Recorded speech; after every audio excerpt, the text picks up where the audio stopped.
చదువుకున్న మూలపాఠంలోకి వస్తే తండ్రి ఏమి కోరుకుంటున్నాడు? తండ్రి ఏమి కోరుకుంటున్నాడు చెప్పండి. చూడకుండా మన తండ్రి ఏం కోరుకుంటున్నాడు? ఏం కోరుకుంటున్నాడు? ఆత్మతో సత్యముతో ఆరాధించాలని కోరుకుంటున్నాడు. అట్టి వారే కావాలని.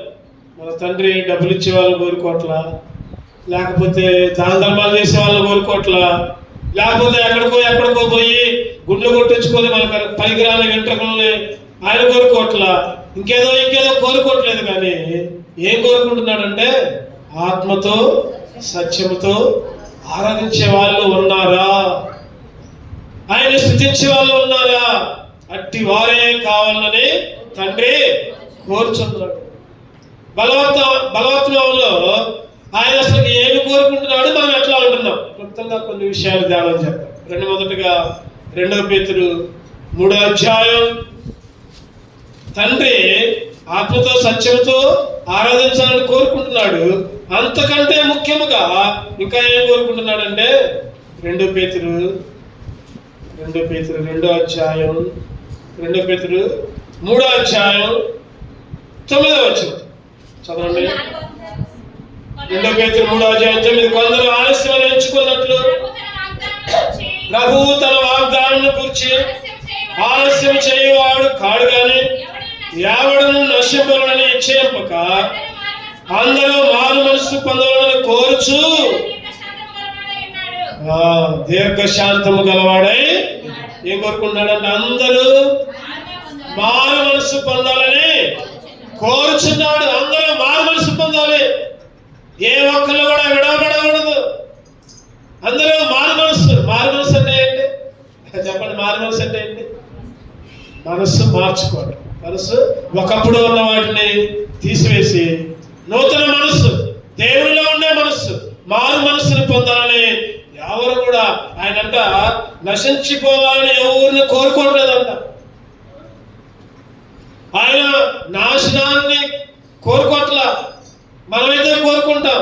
కానీ ఆయనైతే ఈ 7 లక్షణాలు కలిగిన పిల్లలుగా మనం ఉన్నప్పుడు మనమైతే కోరుకుంటాం. ఇన్ని లక్షణాలు ఉన్నాయి, ఇటువంటి వాళ్ళు నాశనం అయిపోవాలని కోరుకుంటాం. ఇటువంటి వాళ్ళు నా దగ్గరకు రావద్దని కోరుకుంటాం. తండ్రి అల్లారుముద్దుగా కుమారుని పెంచాడు. చక్కగా ఏది కావాలంటే అది ఇచ్చాడు.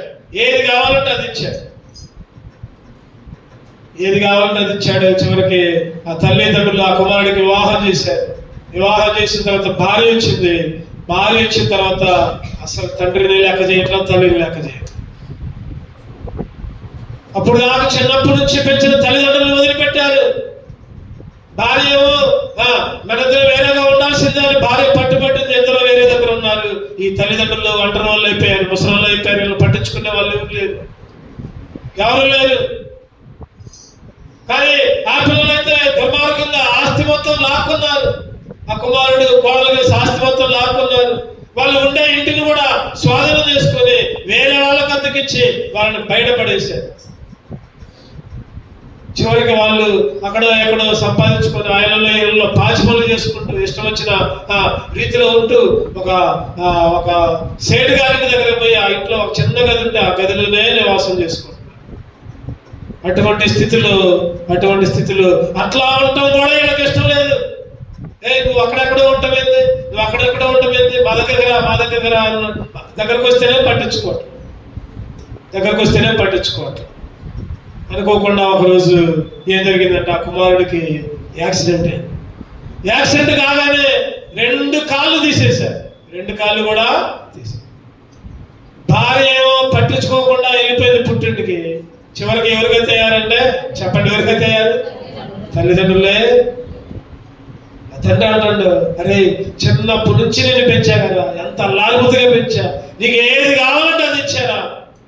ఎప్పుడైతే భార్య వచ్చిందో అసలు మమ్మల్ని మర్చిపోయావు కదా, మరి ఇప్పుడు ఎవరు దిక్కయ్యారా నీకు? నీ భార్య నిన్ను ఆదుకుందా, లేకపోతే నీ బంధువులు, లేకపోతే నీ అత్తమామలు నీ దగ్గరకు వచ్చారా? ఇగో ఇన్ని సంవత్సరాలు మేము చివరికి అడుక్కునే పరిస్థితికి వచ్చి ఇక్కడ ఉన్నప్పుడు అందరూ వదిలిపెడితే మళ్ళీ వచ్చావు అంటున్నాడు ఆ తండ్రి. వాస్తవానికైతే నిన్ను అసలు పట్టించుకోకూడదు. వాస్తవంగా నేనైతే అస్సలు పట్టించకూడదు, దగ్గరికే రానియకూడదు. అయినా కానీ కన్న పేగు తరుక్కొని పోయి నిన్ను దగ్గరకు తెచ్చుకున్నావు. నిజంగా ఈ లోకపు తండ్రి ఆడ చేస్తే మన తండ్రి చెప్పండి, మన తండ్రి అంతకంటే గొప్ప అయిన తండ్రి, అంతకంటే ప్రేమ కలిగిన తండ్రి. ఆ తండ్రి ఇదిగో ఆ భార్య ఎవరో కాదు చెప్పండి, భార్య ఎవరు? లోకం, సైతాన్. ఆ కొడుకు ఎవరో కాదు, నువ్వు నేనే, మనమే ఆ కొడుకులు, మనమే. భార్య ఎవరో కాదు, లోకమే, సైతానే. సైతాన్ మాయలో పడి లోక మాయలో పడి ఆ తండ్రిని దూరం చేసుకుని ఇష్టం వచ్చిన రీతిలో ఉండి చివరికి చనిపోయి నరకంలో వేయబడే పరిస్థితి ఉంటే మళ్ళా నీ కొరకు నా కొరకు ఆ తండ్రి ఆ లోకా నుంచి దిగి వచ్చి తన ప్రాణాన్నే అర్పించాడు. అందుకని ఆయన అంటున్నాడు కదా, యావూరు కూడా నశించాలని కోరుకోట్ల. ఎంత తిరగబడ్డా, ఎంత వ్యతిరేకంగా ఉన్నా, ఎంత చెడిపోయినా, ఎంత దొంగమైనా, ఎంత దేవుని సన్నిధికి దొంగమైనా ఆయన ఏమీ కోరుకోట్ల, నశించాలని కోరుకోట్ల. ఎవరు కోరుకుంటున్నారు చెప్పండి? అందరూ మారు మనసు పొందాలని కోరుకుంటున్నారు. అందరూ మారు మనసు పొందాలని. నశించిన దానిని వెతికి రక్షించడానికే యేసుక్రీస్తు ఈ లోకానికి వచ్చాడు. లోక 19:10 అదే 9 ఉన్నది, జక్కయ్య ఈ ఇంటికి నేడు ఏమొచ్చిందంట? రక్షణ వచ్చింది. ఈ ఇంటికి రక్షణ వచ్చింది, ఈ ఇంటికి మారు మనసు ఉంది. ఈ ఇల్లు దేవుని ఇల్లు. ఈరోజు మనం అనుకుంటున్నాం కదా, మేము మారు మనసు పొందాం, మేము రక్షణ పొందాం, మేము మందిరానికి పోతున్నాం అని అనుకుంటున్నాం. కానీ మన కుటుంబం దేవుని కుటుంబంగా ఉంటుందా? మన ఇల్లు దేవుని ఇల్లుగా ఉంటుందా? మన ఇంటికి నిజంగా రక్షణ ఉందా? ఆదివారాల వరకు మందిరానికి వస్తున్నాం, మిగిలిన రోజులు అన్ని సైతాన్ దగ్గరే ఉంటున్నాం. ఈరోజు మన తండ్రి అది కాదు కోరుకునేది. అందుకనే మత్తయి సువార్త 3వ మాట ఉంటుంది, మారు మనస్సుకు తగిన. చదవండి ఆ మాట. మత్తయి సువార్త ఎన్నో వచ్చిన? మత్తయి సువార్త 3వ 8వ చదవండి. మారు మనస్సుకు తగిన ఫలము ఫలించుడి. ఏ ఫలం అంట? మనం అనుకోవచ్చు, మారు మనసు పొందాంలే, రక్షణ పొందాంలే, మందిరానికి పోతున్నాంలే అని అనుకోవచ్చు. కానీ ఆ ఫలం ఫలించట్ల. మారు మనసుకు తగిన ఫలం ఫలించట్ల. మందిరానికి వస్తున్నాం, పాటలు పాడుతున్నాం, ప్రార్థన చేస్తున్నాం, ఏడ్చుకుంటూ ఒప్పుకుంటున్నాం. అయ్యయ్యా, ఇదయ్యా, పందయ్యా, కుక్కయ్యా, నక్కయ్యా, పల్లయ్యా. ఒక తల్లి ఆరాధన చేసింది చర్చిలో. అయ్యా నేను కుక్కలాంటి దాన్ని, పదిలాంటి దాన్ని, బురదలో బొర్రెలే అయ్యా అని ఆరాధన చేసి ఇంటికి పోయిందంట. ఆరాధన అయిపోయిందంట, ఇంటికి పోయిందంట. అందులోకి ఆ ఆరాధన ఆ చర్చికి వచ్చిన పక్కన తింటామా వచ్చి ఇక పిలుస్తా ఉందంట. బయటికి మొత్తం దగ్గర రాగానే 10 ఒక్కొక్క ఓరక్క ఏమని కాదు, ఆమె గట్టి కలుగుతుంది. ఏమకేం కోపం అవుతుంది. అవన్నీ అన్నది ఎవరు చర్చిలో? 10 అన్నదే, కుక్క అన్నది, నక్క అన్నది. పోయి చుట్టు పట్టుకొని నన్నే 10 అంటవా, నన్నే కుక్క అంటవా? ఒకప్పుడు 10లే, ఒకప్పుడు నక్కలే, ఒకప్పుడు బలులే, లేకపోతే ఒకప్పుడు కుక్కలే. కానీ ఇప్పుడు చెప్పండి, దేవుని చెప్పాలి, అదే చెప్పాలి. ఒకవేళ అన్నారనుకో ఏమని చెప్పాలా? కరెక్టే అను. ఒకప్పుడు అటువంటి వాడినే. కానీ ఇప్పుడు దేవుని బిడ్డనే, యేసుక్రీస్తును రక్షించాడు, నాకు మారు మనసు వచ్చింది. మారు మనసుకు తగిన ఫలం. ఈరోజు చాలా మంది మారు మనసు పొందుకున్నారు, మందిరానికి వస్తున్నారు, ప్రార్థన చేస్తున్నారు. కానీ మళ్ళీ ఇళ్ళ దగ్గర చెడ్డ సాక్ష్యాలు ఉంటున్నాయి, చెడిపోయిన సాక్ష్యాలు. రోజుకొక తగాదా, రోజుకొక తిట్టు, రోజుకొక పాపం. అన్యుల ముందు నీ గురించి అన్యుల ముందు అవమానంగా ఉంటే నీకు కాదు అది అవమానం, దేవునికి అవమానం తీసుకుని వస్తున్నావు. దేవునికి అవమానం తీసుకుని వస్తున్నావు. జాగ్రత్త. నీ చూపు, నీ మాట, నీ తలంపు, నీ ఆలోచన. అందుకనే దేవుడు అంటున్నాడు, మారు మనసుకు తగిన ఫలం. లోకస్వార్త 13లో చక్కటి మాట ఉంటుంది, చూద్దామండి. లోకస్వార్త 13:3లో మీరు మారు మనసు పొందలేడలా మీరందరూ అలాగే. మారు మనసు పొందకపోతే, లేకపోతే మారు మనసు పొందినా కానీ మారు మనసుకు తగిన ఫలం ఫలించకపోతే నీకు నాశనమే కదా, నాశనం అయిపోతావు నువ్వు. జాగ్రత్త. మనసులోనే మాటలు కానీ ఎవరైనా మాట చెప్పండి. మన దేవుడు రోషము కలిగిన దేవుడు. మన దేవుడు రోషము కలిగిన దేవుడు. మారు మనసు పొందకపోతే ఏంటంట అలాగే అలాగే. ఈరోజు దేవుడు ఏం కోరుకుంటున్నాడు, తండ్రి ఏం కోరుకుంటున్నాడు అంటే మారు మనసు పొందాలని. నిజమైన మారు మనసు. ఏదో నేను నామకార్థంగా మారు మనసు పొందాను, నామకార్థంగా మందిరానికి వస్తున్నాను, ఏదో ఆదివారాలు బైబిల్ పట్టుకుంటున్నాను, అది కాదు కావాల్సింది. హృదయపూర్వకంగా నువ్వు మారు మనసు కలిగి దేవునితో నడవడం దేవునికి ఇష్టం, దేవుని కోరిక. చూద్దానండి. రెండవదిగా ఇంకా ఏం కోరుకుంటున్నాడు ఆయన? 1 తిమోతి 2వ అధ్యాయం 4వ వచనం. 1 తిమోతి 2:4. ఆయన మనుషులందరూ రక్షణ పొంది సత్యమును కూర్చిన అనుభవ జ్ఞానము గలవారై ఉండవలెనని ఇచ్చయించుచున్నాడు. ఇచ్చయించడం అంటే కోరిక. చెప్పండి, ఇచ్చయించడం అంటే కోరిక. ఆయన ఏం కోరుకుంటున్నాడంటే రక్షణ పొందాలని. మనుషులందరూ రక్షణ పొందాలని. నువ్వు మందిరంలో ఉండాలని కోరుకోవట్లా, లేకపోతే నువ్వు దేవునికి అయి చేయాలని కోరుకోవట్లా. దేవుడు ఏం కోరుకుంటున్నాడు అంటే మారు మనసు పొందాలని కోరుకుంటున్నాడు, ఇంకా రక్షణ పొందాలని. ఈ రక్షణ ఉచితమే, డబ్బులు పెట్టి కొనుక్కునేది కాదు.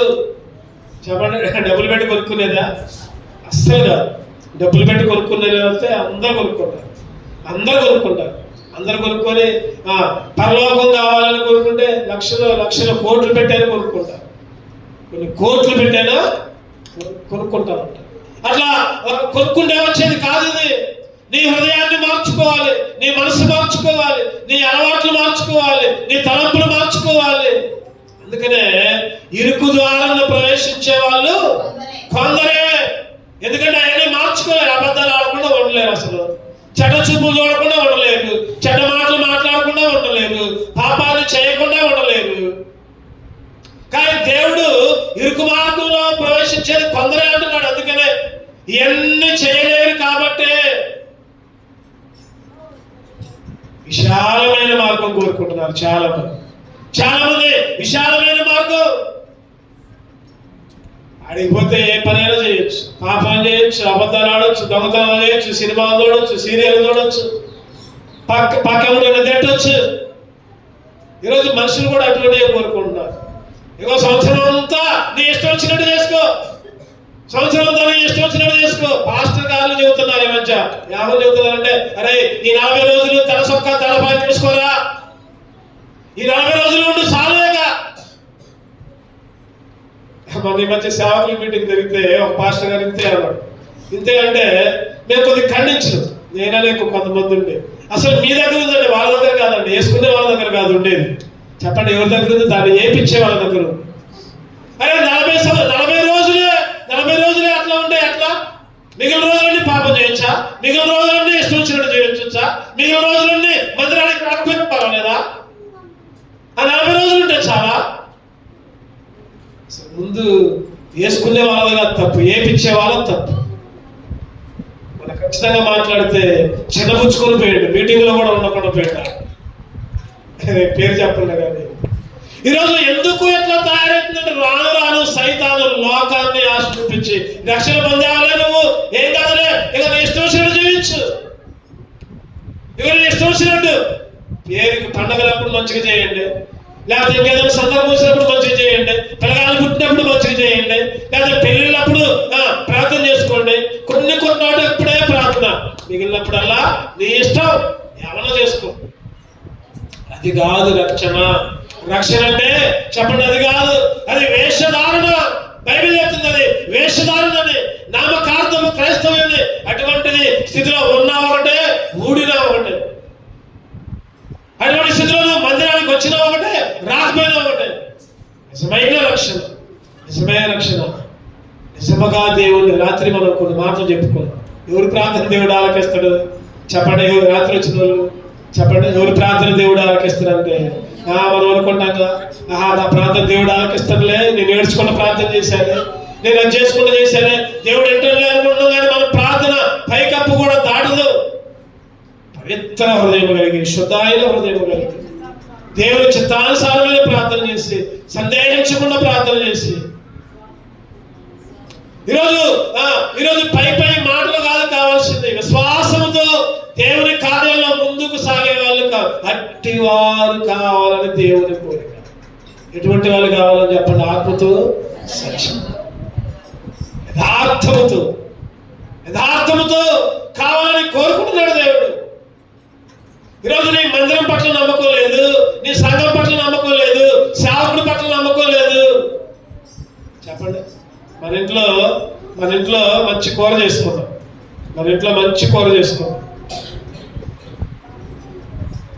అటువంటిప్పుడు మన పిల్లలు పక్క ఇంట్లోకి పోయి తింటే తల్లిగా తండ్రిగా మీకు ఎట్లా ఉంటుందో చెప్పండి ఒకసారి. డైరెక్ట్గా అడుగుతున్నా నేను. మన ఇంట్లో కూడా అన్నం ఉంది, కూర ఉంది. మీ పిల్లలు మీ ఇంట్లో అన్నం తినకుండా పక్క ఇంట్లోకి పోయి అన్నం తింటే ఎట్లా ఉంటుంది? చెప్పాలి మీరు. చెప్పకపోతే బాగోదు. చెప్పండి, బాగుంటుందా బాగోదా? గట్టిగా చెప్పట్లా. అరే మన మందిరంలో కూడికలు ఉంచుకొని ఇంకొకరి దగ్గర పోయి ప్రార్థన పోతే అట్లనే ఉంటుంది. ఇక్కడ కూడా మన మందిరంలో కూడికలు ఉంటాయి, మన మందిరంలో స్థిర మీటింగ్లు ఉంటాయి, మన మందిరంలో సహవాస కూడికలు ఉంటాయి. మరి అటువంటి స్థితిలో ఇంకొక దగ్గరకు పోయి ఎందుకు నువ్వు అట్లా చేస్తున్నావు? సంఘ విరోధముగా, సంఘానికి వ్యతిరేకంగా, సేవకులకు వ్యతిరేకంగా. ఈరోజు రక్షణ పొందామని పేరే కానీ నియమాన్ని పాటించట్లా. శక్తి అయిన వాడు చెప్పండి, పరుగు పందెంలో పాల్గొనేవాడు ఒక లైన్ ఉంటుందా? లైన్ చూసారా? ఎప్పుడన్నా పరుగు పందాలు చూసారా? ఒలింపిక్స్ చూసారా? కొన్ని కిలోమీటర్ల చుట్టూ లైన్లు గీస్తూ ఉంటాయి. ఆ పరుగు పందెంలో పాల్గొనేవాడు ఒకే లైన్లో పోవాలి, అదే లైన్లో పోవాలి. ఆ లైన్ కొద్దిగా తొక్కినా సరే అని వాడు ముందొచ్చినా సరే గెలవాలంటే లెక్క. ఈరోజు చాలా మంది విశ్వాసులు ఎట్లా ఉంటున్నారంటే నియమాలని పాటించట్లా. సంఘ నియమం. రక్షణ పొందుతున్నారు, మారు మనసు పొందుతున్నారు. రోజు ఏదైనా మీటింగ్ ఉంటే, ప్రత్యేకమైన మీటింగ్ ఉంటే వెళ్ళండి. మన దగ్గర పెట్టుకున్నప్పుడు వాళ్ళు వస్తారు, వాళ్ళ దగ్గర పెట్టుకున్నప్పుడు మనం అది మన దగ్గరే మీటింగ్ ఉంటే, మన దగ్గరే స్త్రీల కూటగా అని అనౌన్స్ చేస్తే నాకు కొద్దిగా బాధ అయింది. మన బుధవారం నాకు కొద్దిగా తెలిసింది, కొద్దిగా చూసాను. అరే మన దగ్గర స్త్రీల కూడుకుంటే ఎక్కడ రాలేదు, మరి అక్కడికి మాత్రం పోయారు. వాడో నేను తప్పన్నా, మీ ఇష్టం వచ్చినట్టు పోడు. నేనేమో వాక్య ప్రకారం హెచ్చరిస్తాను. నియమానికి అనుకూలంగా ఉండాలి, నియమ ప్రకారం చేయాలి. మన దగ్గర కూడిక లేకపోతే పోతే పర్వాలేదు. చాలా బాధపడ్డాను. ఈరోజు ఎందుకు ఈ మాటలు చెప్తున్నావు అంటే, దేవుడు మనల్ని ఏర్పరచుకున్నాడు, ప్రత్యేకమైన జనాంగంగా ఏర్పరచుకున్నాడు. ఒక సహవాసములో రక్షణ పొంది, ఒక సహవాసము మారు మనసు పొంది, ఒక సహవాసములో స్థిరమైన జ్ఞానాన్ని ఇచ్చి స్థిరముగా నడిపించినప్పుడు,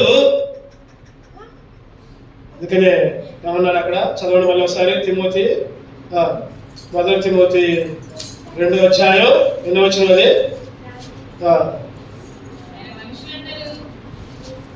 1 తిమోతి 2వ అధ్యాయం 4వ వచనం. ఆయన మనుషులందరూ రక్షణ పొంది సత్యమును గూర్చిన, ఈ మాట గుర్తుపెట్టుకోండి. ఏ మాట అంటే సత్యమును గూర్చిన అనుభవ జ్ఞానము గలవాలై ఉండవలెనని. సత్యమును గూర్చిన అనుభవ జ్ఞానం, సత్యము. ఈరోజు చాలా సార్లు కూడా వ్యతిరేకంగా ఉంటున్నాం. చాలా సార్లు ఫిలిప్పీలకు రాసిన పత్రిక 2వ అధ్యాయం చదవండి ఒక మాట. ఫిలిప్పీలకు రాసిన పత్రిక 2వ అధ్యాయం అంటే ఫిలిప్పీలకు రాసిన పత్రిక 2వ అధ్యాయం 12వ వచనం చదవండి. కాగా నా ప్రియులారా, మీరు ఎల్లప్పుడూ విధేయులైన ప్రకారం నా ఇంట్లో ఉన్నప్పుడు మాత్రమే కాక మరి ఎక్కువగా నేను మీతో లేని ఈ కాలమందు. చూడండి పౌలు గారు రాసుకుంటూ, నేను మీ దగ్గర ఉన్నప్పుడే కాకుండా మీతో లేని ఈ కాలంలో ఎట్లా ఉండాలంట? భయముతో, వణుకుతో మీ సొంత రక్షణను మీ సొంత రక్షణ ఉంది ఒకటే, మీ సొంత సంఘం ఒకటి ఉంది. మీ కొరకు ప్రార్థన చేసే సేవకులు ఉన్నారు ప్రతిరోజు. గుర్తుపెట్టుకోండి, కొంతమంది అనుకుంటారు ఎక్కడికి పోయినా ఒక నూనె డబ్బా పట్టుకుని పోతా ఉంటారు, ఎక్కడికి పోయినా నూనె డబ్బా పట్టుకుని పోతారు. ఎవరు కనబడితే వాళ్ళతో ప్రార్థన చేయించుకుంటారు. వాళ్ళు అప్పుడు ప్రార్థన చేసేవాళ్ళు కానీ తర్వాత మిమ్మల్ని మర్చిపోయేవాళ్ళే. గుర్తుపెట్టుకో, ఆ క్షణంలో ప్రార్థన చేసేవాళ్ళే, ఆ క్షణంలో ప్రార్థన చేసేవాళ్ళే. అట్లా కోరుకోవద్దు. ఒక సొంత రక్షణ, సొంత సంఘం, సొంత సేవకుడు, మీకు ఒక కన్నీటితో ప్రార్థన చేసే సేవకుడు ఉన్నాడు, గుర్తుపెట్టుకోండి. ఆ సొంత రక్షణ ఎట్లా ఉన్నారు? లేని కాలంలో ఉన్నప్పుడు కాదంట. అక్కడ ఏముంది చదవండి అన్నమాట. నేను మీతో లేని ఈ కాలం ముందు భయముతో వణుకుతో ఎట్లా ఉండాలంట? భయముతో ఉండాలంట, వణుకుతో ఉండాలి. భయంతో ఉండాలి, వణుకుతో. ఈరోజు ఈ ఇంటికి రక్షణ, ఇతడును అబ్రహాము కుమారుడైన జక్కయ్య గురించి సాక్ష్యం. ఈరోజు ఒక నిలకడ, ఒక స్థిరం, అస్థిరులై ఉండక, బైబిల్లో ఉండదు అస్థిరులై ఉండొద్దు అంటుంది. అస్థిరులు, అచంచలు. తర్వాత చౌకిచ్చు విల్లు, ఇంతకుముందు చెప్పుకున్నాం, అటు ఇటు ఊగిద్ది. అది అటు ఇటు ఊగిద్ది, అక్కడ ఎక్కడ అక్కడ ఎక్కడ. రోజు ఒకదానికి కట్టుబడి ఉండాలి, ఒకదానికి కట్టుబడి ఉండాలి. మన దగ్గర ప్రార్థన లేదనుకోండి, తప్పలేదు, పోతే నేను కూడా పోతా, తప్పలేదు. మన దగ్గర సంఘ నియామక కోడికలు వదిలిపెట్టి ఖచ్చితంగా చెప్పినా కూడా, ఖచ్చితంగా రావాలని చెప్పినా కూడా అంత నిర్లక్ష్యం, అంత భయం లేకుండా, అంత వరకు లేకుండా, ముసలాలంటే నేను పర్వాలేదు, వృద్ధులంటే పర్వాలా, పిల్లతనంటే పర్వాలా. ఈరోజు ఎందుకు ఈ మాట చెబుతున్నానంటే, సొంత రక్షణని ఎట్లా కొనసాగించాలంటే భయముతో, వణుకుతో. దేవుడు ఏది కోరుకుంటున్నాడు డైరెక్ట్ గా చెప్తున్నాడు. మూడోదిగా చూద్దామండి, యెషయా గ్రంథం 48. దేవుడు ఏ విధంగా కోరుకుంటున్నాడు? యెషయా గ్రంథం 48:18. యెషయా 48:18. నీవు నా ఆజ్ఞలను ఆలకింపవలెనని నేను ఎంతో కోరుచున్నాను. దేవుడు ఏమన్నాడు చెప్పండి? నీవు నా ఆజ్ఞలను ఆలకించవలెనని.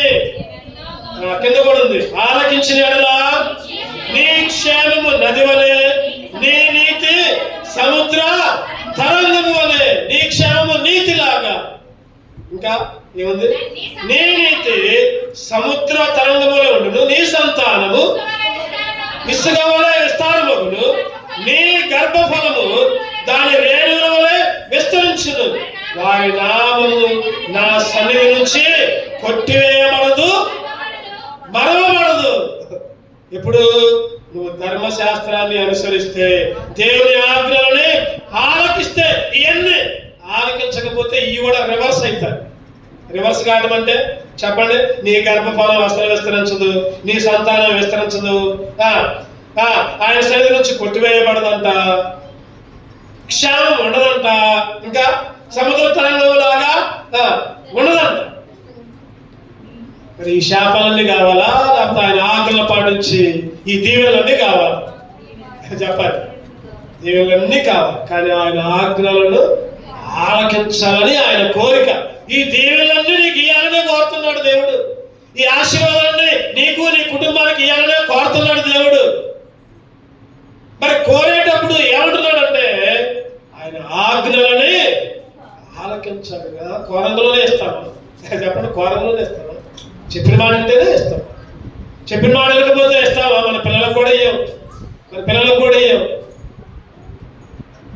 ఈ మధ్య ఇంటర్మీడియట్ ఒక పాప చదువుకుంటా ఎగ్జామ్స్ రాస్తుంది. ఈ మధ్య వాళ్ళ నాన్న అన్నాడంట, అమ్మా నువ్వు ఈ సంవత్సరం ఇంటర్మీడియట్ 95% వస్తే, అంటే 100కి 95 మార్కులు ఇస్తే నీకు స్కూటీ కొని పెడతా అని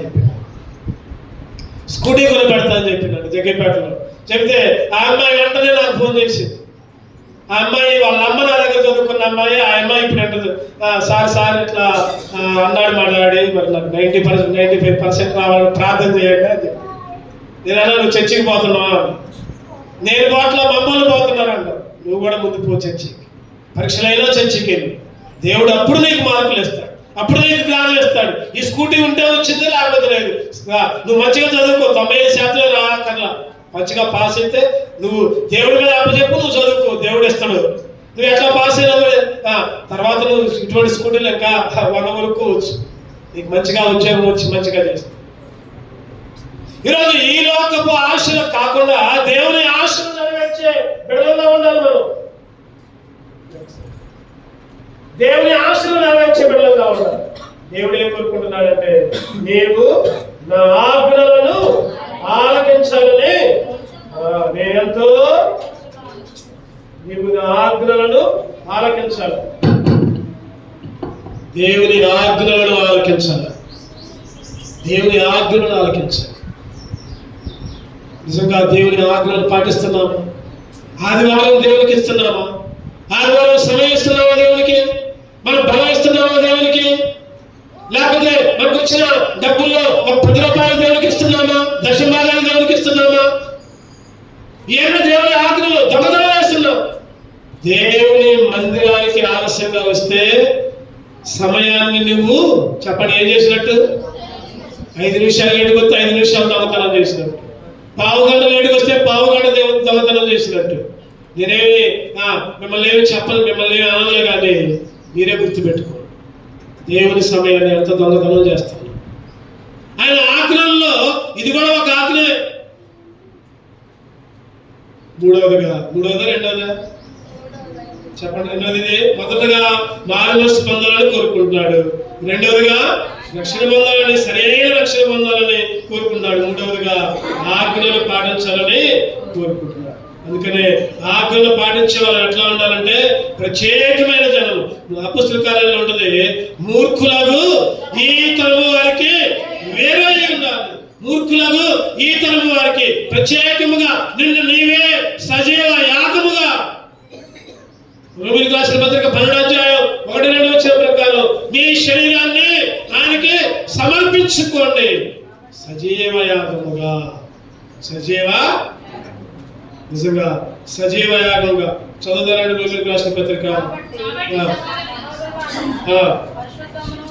పరిశుద్ధమును దేవునికి అనుకూలమైన సజీవ యాగముగా మీ శరీరంలో ఆయనకి, మీ శరీరాలను సమర్పించుకో. మీ శరీరాలనే సజీవ యాగముగా ఆయనకి సమర్పించుకోవాలని దేవుడు కోరుకుంటున్నాడు. 4వదిగా చూద్దారండి. రోమీయులకు రాసిన పత్రిక 17వ అధ్యాయం 20. యోహాను రాసిన సువార్త, యోహాను రాసిన సువార్త 17వ అధ్యాయం 24 వచనం. 17:24.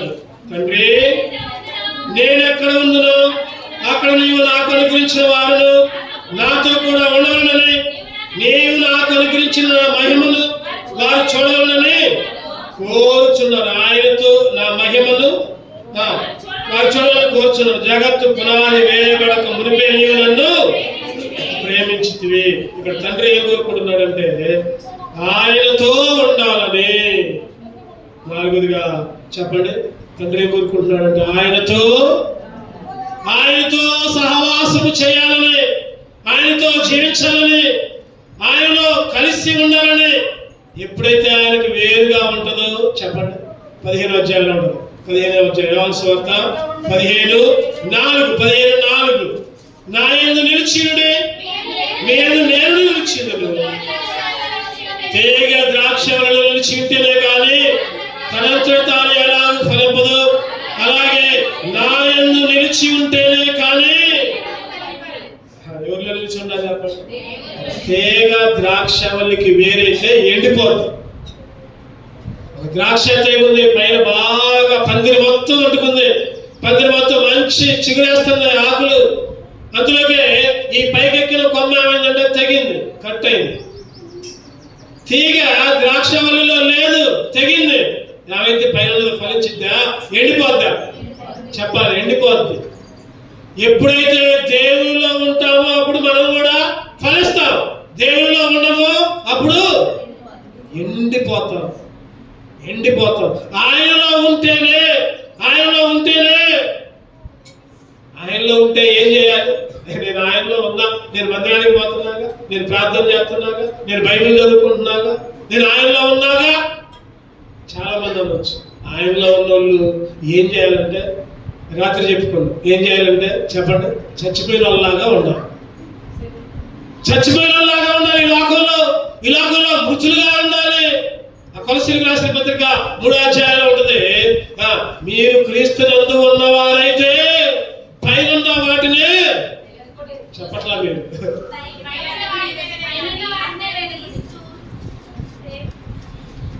కొలస్సీలకు రాసిన పత్రిక, మీరు క్రీస్తుతో కూడా లేపబడిన వారైతే పైనున్న వాటినే వెతకుడి. క్రీస్తు దేవుని కుడి పార్శ్వమున కూర్చుని ఉన్నాడు. పైనున్న వాటి మీదే గాని భూ సంబంధమైన వాటి మీద మనస్సు పెట్టుకోకుడి. ఏలైనగా మీరు మృతి నొందితిరి. ఏలైనగా మీరు మృతి పొంది చచ్చిపోయారు. లోకం దృష్టిలో అసలు బతికినోడి కాదు.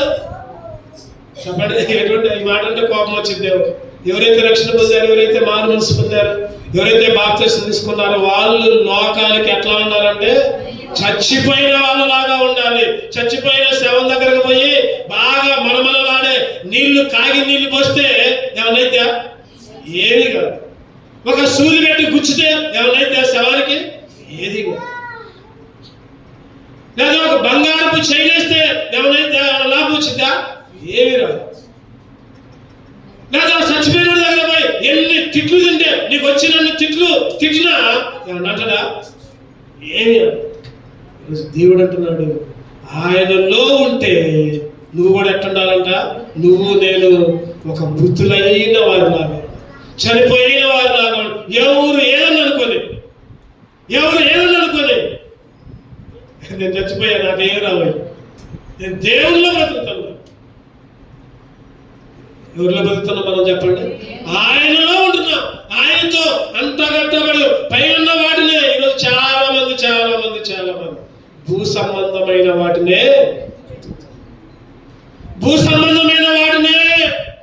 చూస్తున్నారు. ఏమి తిందమా, ఏమి తాగుదమా, ఏమి ధరించుకుందామా, ఏమి కట్టుకుందామా, ఎక్కడెక్కడ ఏం చేద్దామా. భూ సంబంధమైన వాటి మీద దృష్టి పెట్టకుడి. అట్ట భూ సంబంధమైన వాటి మీద దృష్టి పెట్టకపోతే ఎట్ట బతుకుతావు అనొచ్చు. పెట్టండి, దేవుని తర్వాత పెట్టండి. వాటి ఇల్లు కట్టుకోండి, ఉద్యోగాలు చేయండి, సంపాదించుకోండి, పనులు పోండి. ఎప్పుడు దేవునికి ప్రథమ స్థానం ఇచ్చిన తర్వాత ఏం చేయండి. అప్పుడు అవి కూడా దేవుడు ఏం చేస్తాడు? ఇంకా విస్తరిస్తాడు.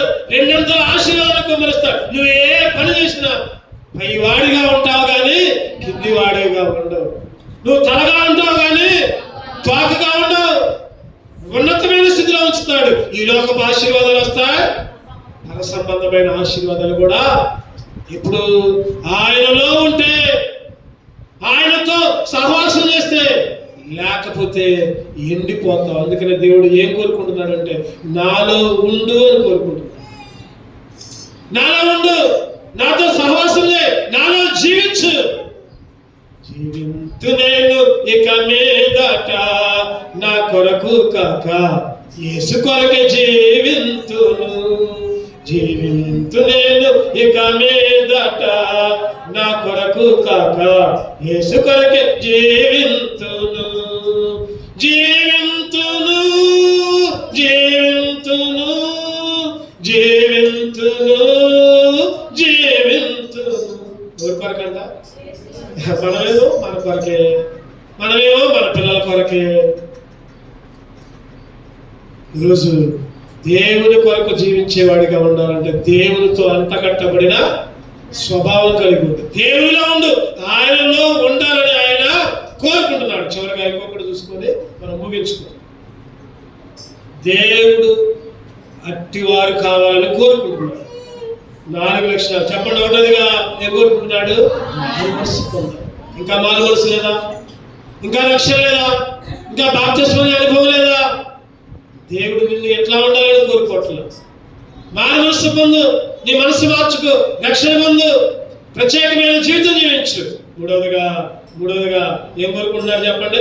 దేవుని ఆజ్ఞలను పాటించి అన్ని ఆశీర్వాదాలు పొందే వాళ్ళుగా ఉండాలని కోరుకుంటున్నాడు.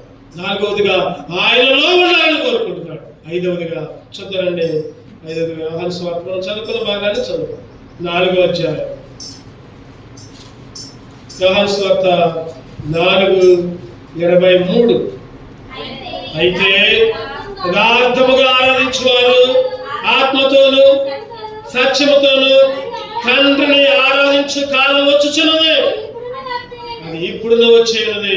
తన్ను ఆరాధించేవారు అటు వారే కావాలని. చివరిగా 5వదిగా ఏం కోరుకుంటున్నాడంటే ఆరాధించాలని కోరుకుంటున్నాడు. చెప్పండి, ఏం చేయాలని కోరుకుంటున్నాడు? ఆరాధించాలి, స్తుతించాలని, ఆయన గొప్ప చేయాలి, ఎల్లప్పుడూ ఆయన నామాన్ని ఉచ్చరించాలని, ఆయన్ని స్తుతించాలని, ఆయన ఆరాధించాలని కోరుకుంటున్నాడు. యెహోవాను స్తుతించండి. యెహోవా కీర్తన 140 కీర్తన చూస్తే 148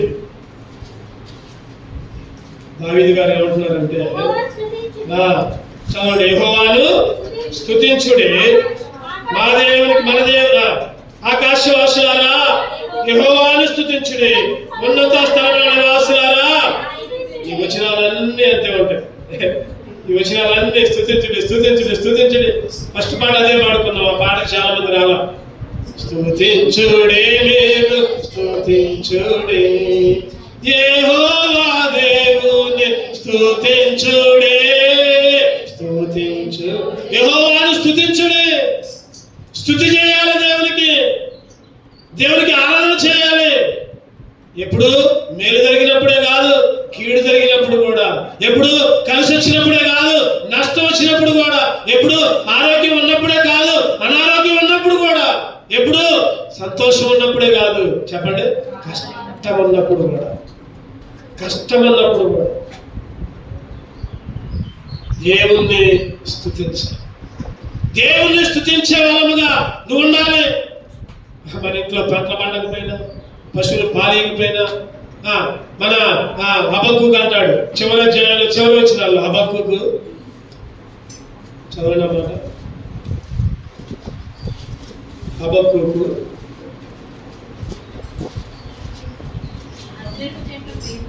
3వ అధ్యాయం వచ్చిన 3వ అధ్యాయం 17 వచ్చిన చదవండి.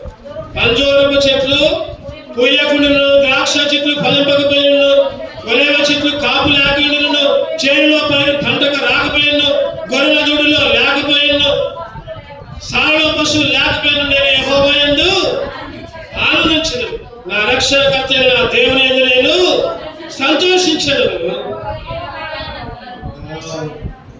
ఆయన నామమునకే మహిమ కలుగు. ఎన్ని కష్టాలు వచ్చినా, ఎన్ని ఇబ్బందులు వచ్చినా, నా అనే వారే దూరమైనా, చెప్పండి, నా అనే వాళ్ళే. ఒక ఆయన అంటాడు దేవా దేవా దేవా దేవుడా దేవుడా, అగో ఆయన చూడు ఎంత బాగుపడ్డాడు, అగో ఆయన చూడు ఎంత మంచిగా ఉద్యోగం చేస్తుందో, అగో పలానా చూడు ఇల్లు మీద ఇల్లు కట్టుకుంటున్నాడు, అగో పలానా చూడు బైకుల మీద కార్ల మీద తిరుగుతున్నాడు. నేనేంటి ప్రభు ఎంత ఉన్నా, వాళ్ళందరూ నిన్ను అంగీకరించలేదుగా, వాళ్ళందరూ మందిరంలోకి రావట్లేదుగా, అయినా వాళ్ళకేంటి ఆశీర్వాదాలు, నాకేంటి ఈ లేమితనం ఏంటి అన్ని అన్న తర్వాత చెప్పండి, ఎవరు అన్నారు ఈ మాటలు? చెబుతారు ఎవరు అన్నారు ఈ మాటలు? ఆశ పంట ఉంటాడు. అవి అందరూ బాగున్నారే, అందరూ మేడల మిద్దెలు కట్టుకున్నారే, అందరూ ఉద్యోగాలు వేసుకున్నారే, అందరికి అన్ని ఉన్నాయి, నాకేంటి నాకేంటి నాకేంటి. చివరికి ఆయనే తెలుసుకున్నాడు, ప్రభువా చనిపోయిన తర్వాత వాళ్ళైతే నరకంలోకి పోతారయ్యా, నేనైతే పరలోకానికి వస్తాను. చివరికి ఏమంటున్నాడంటే అయ్యా ఇవన్నీ చూసిన తర్వాత నాకు ఒకటి అర్థమైంది. వాళ్ళు ఎంత బంగారం ఉన్నా, ఎన్ని మేడలు ఉన్నా, ఎన్ని మిద్దెలు ఉన్నా, ఎంత ఆస్తి ఉన్నా, ఎంత ఆరోగ్యం ఉన్నా, ఎంత సంపద ఉన్నా, చనిపోతే వాళ్ళైతే నరకానికి పోతారు, నేనైతే పరలోకానికి వస్తాను. ఆకాశమందు నువ్వు తప్ప నాకు ఇంకా ఏది చెప్పట్లేదు. అందరూ చెప్పట్లేదు, మీకు కావాలంటుకుందండి, అందుకనే చెప్పట్లేదు. మాకు లోకంలోనే కావాలి, ఆకాశంలోనే వద్దు అనుకుంటున్నాను. ఆ సత్కీర్తన ఎన్నో అధ్యాయం ఎన్నో వచ్చిన తీసారు ఎవరన్నా? 73 కీర్తనలు 73 ఈ అధ్యాయంలో వచ్చినాలన్నీ అంతే ఉంటాయి. చివరికి చదవండి 73 25 వచ్చిన. ఆకాశమందు నీవు తప్ప నాకెవరు ఉన్నారు, నీవు నాకుండగా నీవు నాకుండగా ఏది నాకు అక్కరలేదు. నీవు నాకుండగా ఏది నాకు అక్కరలేదు. నీవు నాకుండగా ఏది నాకు అక్కరలేదు. అంతా నా మేలుకే, అంతా నా మంచికే, తన చిత్తమునకు తల వంచితే, తన చిత్తమునకు తల వంచితే ఆరాధనాపను స్తుతించుట మానను. ఆరాధనాపను స్తుతించుట మానను. స్తుతించుట ఏ చిన్న సమస్య వచ్చినా, చిన్న బాధ వచ్చినా, కడుపు నొప్పి వచ్చినా, తల వచ్చినా మనమైతే మానేస్తాం. ఇటువంటి అనుభవంలోకి రావాలి. ఆయన ఆరాధించే వాళ్ళు ఆత్మతో సత్యముతో ఏం చేయాలంటే ఆరాధించాలి. అందుకే స్తుతించాలి. అందుకే దేవుణ్ణి ఘనపరచాలి. ఈ కోరుకునేది దేవుడు. నువ్వు ఎటువంటి స్థితిలో ఉన్నా, నువ్వు ఎటువంటి పరిస్థితిలో ఉన్నా, నీ స్థితి ఎరిగిన దేవుడు, నీ పరిస్థితిని మార్చగలిగిన దేవుడు. ఆయన ఏమైనా కూడా చేయగలరు. అందరూ నిన్ను తిరస్కరించిన, అందరూ నిన్ను వద్దనుకున్నా, ఎవరు నిన్ను దగ్గరికి రాలేకపోయినా ఆయన నీ పరిస్థితిని మొత్తం తల్లకిందులు చేయగలరు. దేవుడు ఏది కోరుకున్నాడో నువ్వు చెయ్యి. ఖచ్చితంగా దేవుడు నీ పరిస్థితిని తలకిందులుగా మార్చగలడు. నీ స్థితిగతులను మార్చగలడు. 5 రకాలుగా కోరుకుంటున్నాడు. చెప్పండి. ఒకటోది మారు మనసు పొందాలి. ఏదో పేరుకి మారు మనసు పొందే అనద్దు. మారు మనసుకు తగిన ఫలం. రెండవది రక్షణ పొందాలి. రక్షణ పొందాలి. రక్షణ శాశ్వతం. ఏదో ఒక రోజు, 2 రోజులు, లేకపోతే ఆదివారాలు, లేకపోతే 30 రోజులు, 40 రోజులు, 10 రోజులు, లేకపోతే 1 సంవత్సరము, పండుగలప్పుడు కాదు. జీవితాంతం. మూడవది దేవుని ఆజ్ఞలను పాటించాలని కోరుకుంటున్నాడు. ఆయన దేవునికి లోబడాలని కోరుకుంటున్నాడు. 4వదిగా ఆయనతో ఉండాలని కోరుకుంటున్నాడు. ఆయనతో సహవాసం చేయాలని కోరుకుంటున్నాడు. ఆయనలో అంటుకట్ట పడాలని కోరుకుంటున్నాడు. ఆయనతో వేరుగా ఉంటే నువ్వు ఏమీ చేయలేవు అని చెప్తున్నాడు. అప్పుడు ఎప్పుడైతే పైన వాటిని వెతుకుతావో అప్పుడు నువ్వు ఆయనతో ఉన్నాడు. చివరికి 5వదిగా స్తుతి. ఎల్లప్పుడూ ఆయన్నే స్తుతించాలి. ఎల్లప్పుడూ ఆయన్నే. ఎటువంటి పరిస్థితి అయినా, ఎటువంటి కష్టమైనా, ఎటువంటి నష్టమైనా, ఎటువంటి ఇబ్బంది అయినా దేవుడు మన దగ్గర నుంచి ఆ కోరిక కోరుకుంటున్నాడు. మరి ఆ కోరిక తీరుద్దామా? రండి, ఒక క్షణం మౌనంగా ఉండి దేవునికి మొరపెడతాం. ప్రభువా, నువ్వు కోరుకుంది నేను ఇవ్వలేకపోతున్నాను. ఆయన ఈ లోకంలో అందరి కోరికలు తీరుస్తున్నారు. నీ కోరిక తీర్చలేకపోతున్నా. క్షమించు నాయన. పశ్చాత్తాపడదాం. 1 నిమిషం పశ్చాత్తాపడదాం. విలువైన సమయం ఇది. అటు ఇటు చూడద్దు దయచేసి. నీ మనసులో ప్రార్థన చేయి. దేవుణ్ణి అడుగు. ప్రభు, ఏదో పై సుఖాలు కాదు ఆయన, పై కలిసి వచ్చేవి కాదు, పై లాభాలు కాదు, కష్టమైన, నష్టమైన, ఇబ్బంది అయినా, ఇరుకైనా నిన్ను విడవను, నిన్ను ఎడబాయను. నీతోనే నా జీవితం.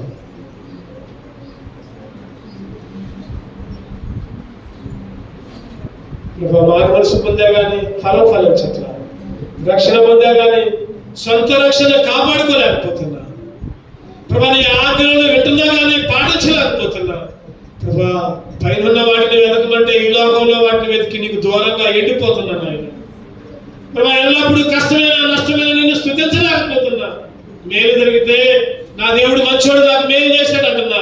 కష్టమైతే నా దేవుడు ఏంటి ఎట్లా చేశాడని ప్రభా నిందలేస్తున్నా. క్షమించు నాయన. హృదయపూర్వకంగా అడుగు. ప్రభా, ఎక్కడి నుంచి నీ కోరిక తీర్చి బిడ్డగా నన్ను ఉంచయ్యా. అందరి కోరికలు తీరుస్తున్నా. పిల్లల కోరికలు తల్లిగా తీరుస్తున్నా, భర్త కోరికలు తీరుస్తున్నా, భార్య కోరికలు తీరుస్తున్నా, తల్లిదండ్రుల కోరికలు తీరుస్తున్నా. కానీ ప్రభా, నీ కోరిక పరమ తండ్రి అయినా పరలోకంలో చేర్చే, నరకాల నుంచి విడిపించి, అగ్నిగుండం నుంచి తప్పించే ప్రభా, పరలోకంలో చేర్చే పరమ తండ్రి అయిన నీ కోరిక తీర్చలేకపోతున్నాను ఆయన. క్షమించు. అడుగుదాం, అందరం కలిసి అడుగుదాం. దేవుడు సరి చేసుకుందాం. యోగ్యముగా ఆయన మనలో చేయగలరు.